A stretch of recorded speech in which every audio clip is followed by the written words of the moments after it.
सभी विद्यार्थियों का आज के वीडियो में हार्दिक स्वागत है। आज हम एक नई कहानी देखने वाले हैं। कहानी का शीर्षक है साहब फिर कब आएंगे माँ।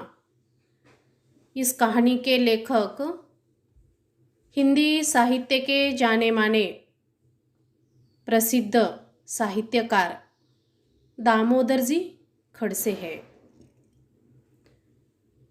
दामोदर खड़से जी ने लिखी हुई यह कहानी एक स्त्री की संवेदना को व्यक्त करती है।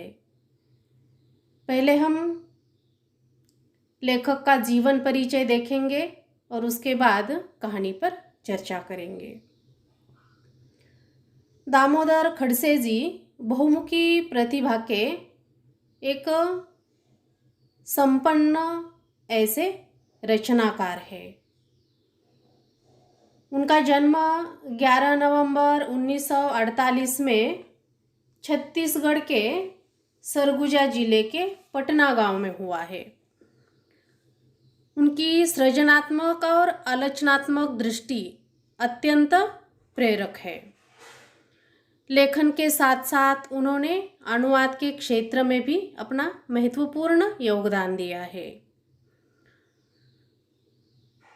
दया पवार नामक लेखिका के द्वारा लिखित आत्मकथा बलूत नाम की यह आत्मकथा दया पवार जी ने मराठी में लिखी हुई है और उसका हिंदी में अनुवाद दामोदर जी खड़से साहब ने किया है, अछूत इस शीर्षक से। तो अछूत इस आत्मकथा के द्वारा, मराठी दलित आत्मकथा के द्वारा उन्होंने हिंदी साहित्य जगत को परिचित कराने का सर्वप्रथम प्रयास किया है। उन्होंने अनेक कहानियाँ लिखी है, उपन्यास लिखे हैं, कविताएं लिखी है, यात्रावृत्त लिखे हैं, भेंटवार्ताएं, अनुवाद, ऐसी अनेक विधाओं पर उन्होंने अपनी लेखनी चलाई है और हिंदी साहित्य को विकसित करने का मौलिक कार्य किया है। इनके साहित्यिक योगदान को लेकर अनेक संस्थाओं के द्वारा लेखक को सम्मानित किया है, पुरस्कृत किया है। केंद्रीय हिंदी निदेशालय मध्य प्रदेश हो, महाराष्ट्र राज्य हिंदी साहित्य अकादमी हो अथवा हिंदी साहित्य सम्मेलन हो, उत्तर प्रदेश हिंदी संस्थान, विश्व हिंदी न्यास, न्यूयॉर्क, केंद्रीय हिंदी संस्थान, ऐसे अनेक संस्थाओं के द्वारा लेखक को सम्मानित किया है। उनकी अनेक कृतियाँ प्रकाशित हैं, उनके अनेक रचनाएं प्रकाशित है। उनकी कहानी संग्रहों में से भटकते कोलंबस, पार्टनर, आखिर वह एक नदी थी, जन्मांतर, गाथा, इस जंगल में, यह संपूर्ण कहानी संग्रह उनके प्रकाशित है। उसके बाद काला सूरज और भगदड़ इस नाम से उनके उपन्यास भी प्रकाशित है।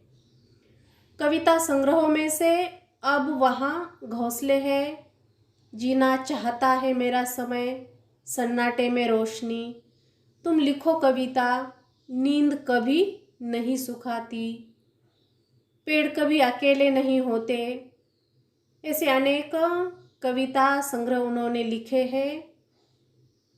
जीवित सपनों का यात्री, एक सागर और, यह उनके यात्रावृत्त और भेंटवार्ताएं हैं।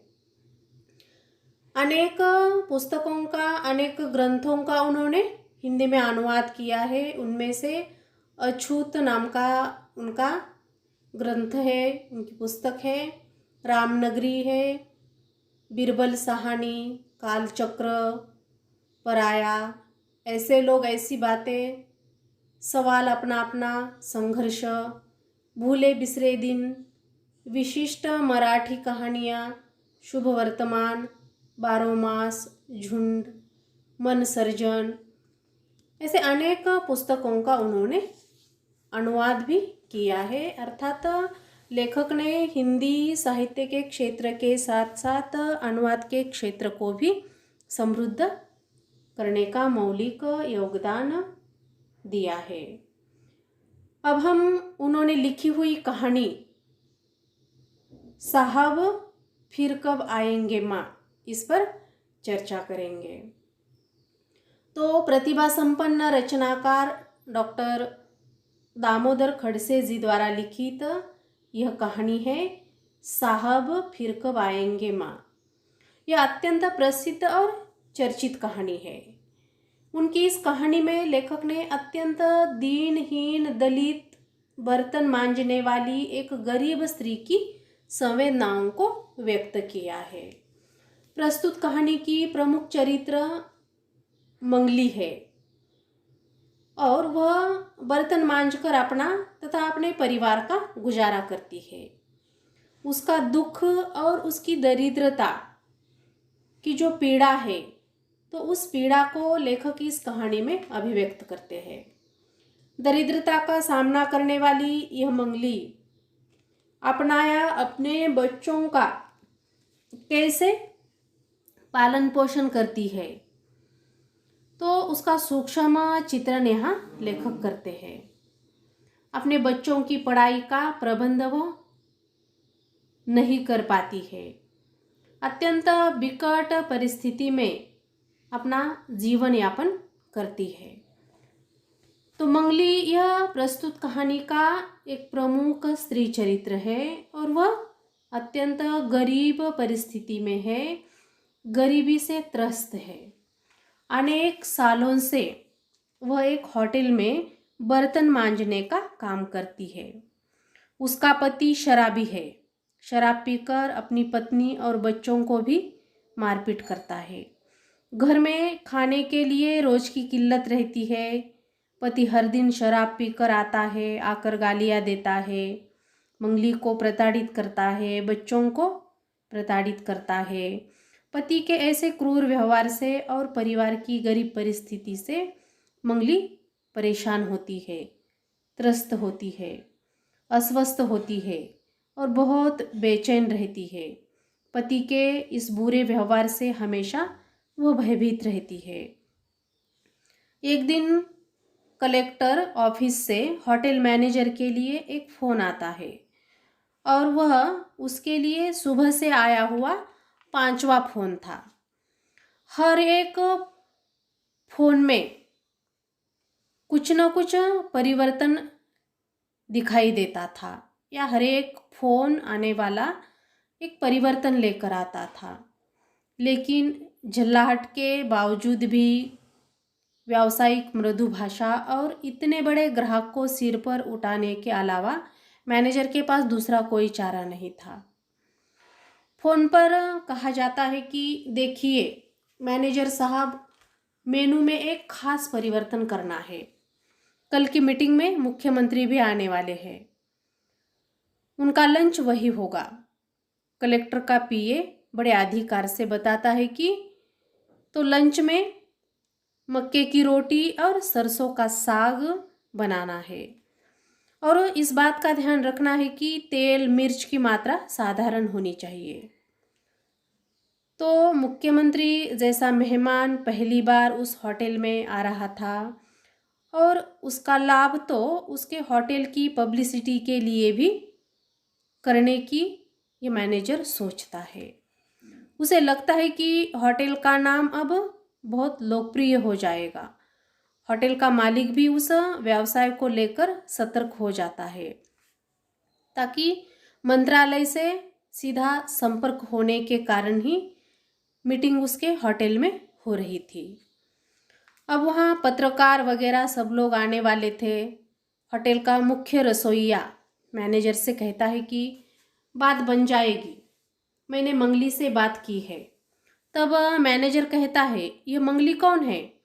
तब मुख्य रसोइया कहता है वह बर्तन मांजने वाली है।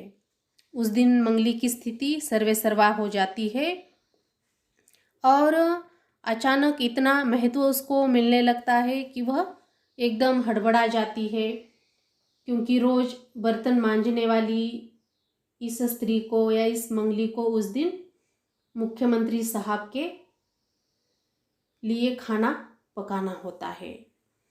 अर्थात उसकी ज़रूरत, उसकी आवश्यकता बढ़ जाती है, इसीलिए उसे बहुत अच्छा लगता है।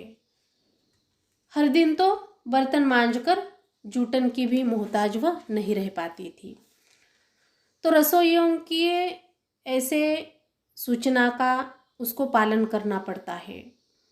रसोइयों को बिल्कुल भी विश्वास नहीं था कि वह अच्छा खाना पकाकर मेहमानों को खुश कर सकेगी, लेकिन मंगली को मात्र पूरा विश्वास था कि वह अच्छा खाना बनाकर मेहमानों को खुश कर पाएगी। मंगली को सारा सामान मुहैया किया जाता है और अचानक उसकी हैसियत बढ़ जाती है। उस दिन से उसे काम करते वक्त कोई डांटता भी नहीं है। रात को घर लौटते समय उसे भोजन दिया जाता है, वो उसे नहीं खाती है। पूरा भोजन अपने बच्चों के लिए बांधकर घर ले आती है। अचानक स्वयं के लिए इतना सम्मान पाकर खुश होती है। बहुत बढ़िया भोजन बनाया था उसने।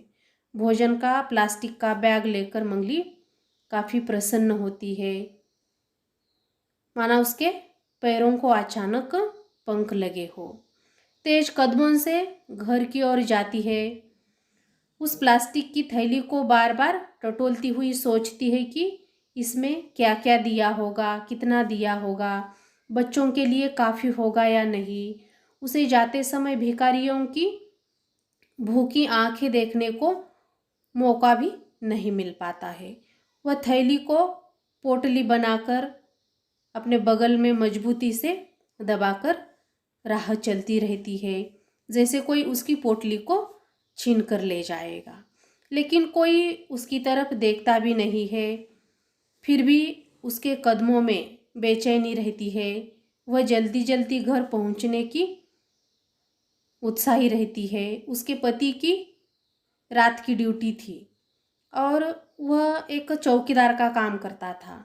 वह सोचती है कि अगर पति आज घर पर होता तो कितना अच्छा होता, उसको भी कुछ अच्छा खाने को मिलता। तो खाने का यह दृश्य उसके सामने कई बार घूमता है। कई बार तो उसके दिमाग में मक्के की रोटी और सरसों का साग बनाने की बात भी आती है, लेकिन ज़्यादा देर नहीं टिक पाती है। बहुत दिनों के बाद उसे अपना ही घर दूर लगने लगता है।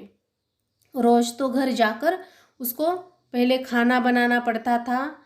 बच्चे आसपास से कुछ लकड़ियाँ चुन कर लाते थे और फिर कहीं जाकर उसका खाना पकता था। पति अक्सर शराब पीकर आता था। घर पहुंचने पर बच्चों के साथ झगड़ा करना या बच्चों का झगड़ा, काम से लौटकर थका हुआ शरीर और अभावग्रस्त निराशा के अलावा मंगली के सामने कुछ नहीं रहता था। घर पहुंचते ही अपने छोटे बच्चों को वह बेतहाशा चूमती है। जो महज 2 साल की एक बच्ची थी उसे बहुत प्यार करती है। 6 साल की बेटी उसे संभालती थी और एक 10 साल का बड़ा बेटा है। वह 10 साल का बेटा एक होटल पर ठेले पर काम करता है। पानी और चाय पहुंचाने का उसको काम दिया जाता है। तो पहाड़ की तराई पर बसी हुई उसकी वह झोपड़पट्टी बहुत ही घनी थी। झट से टीन का दरवाज़ा खोलकर डिबरी जलाकर बच्चों को दुलारती है, बच्चों को प्यार करती है और थैली खोलकर देखती है। काफ़ी खाना था, लेकिन इतना भी काफ़ी नहीं था कि 5 को पूरा हो जाएगा। कुछ मिठाई नुमा चीज़ें थी, उन चीज़ों को निकाल कर अलग रखती है। अपने बड़े बेटे के लिए पुलाव, रोटी, साग सब परोसती है और कुछ खाना वह बड़े बेटे के लिए रखती है। उसके साथ थोड़ा खाना स्वयं भी खाती है और बड़ा बेटा काम से थक कर आया हुआ था तो वह खाते खाते ही सो जाता है। तो बच्चों के चेहरे का संतोष उसे उस दिन बहुत ही सुखद लगता है, बहुत ही सुख देता है। उसके लिए भी यह बहुत सुखद बात थी। इस प्रकार का खाना उसको पहली बार मिला था। नींद में भी वह बुदबुदाती है और एक सपना भी देखती है कि सुबह उसके चेहरे पर खौफ नहीं है, एक जिज्ञासा जागती है। सरसों का साग और मक्के की रोटी बड़े साहब को बहुत पसंद आई थी। सब उसी की चर्चा करते हैं, यही भोजन हमेशा के लिए चल पड़ता है।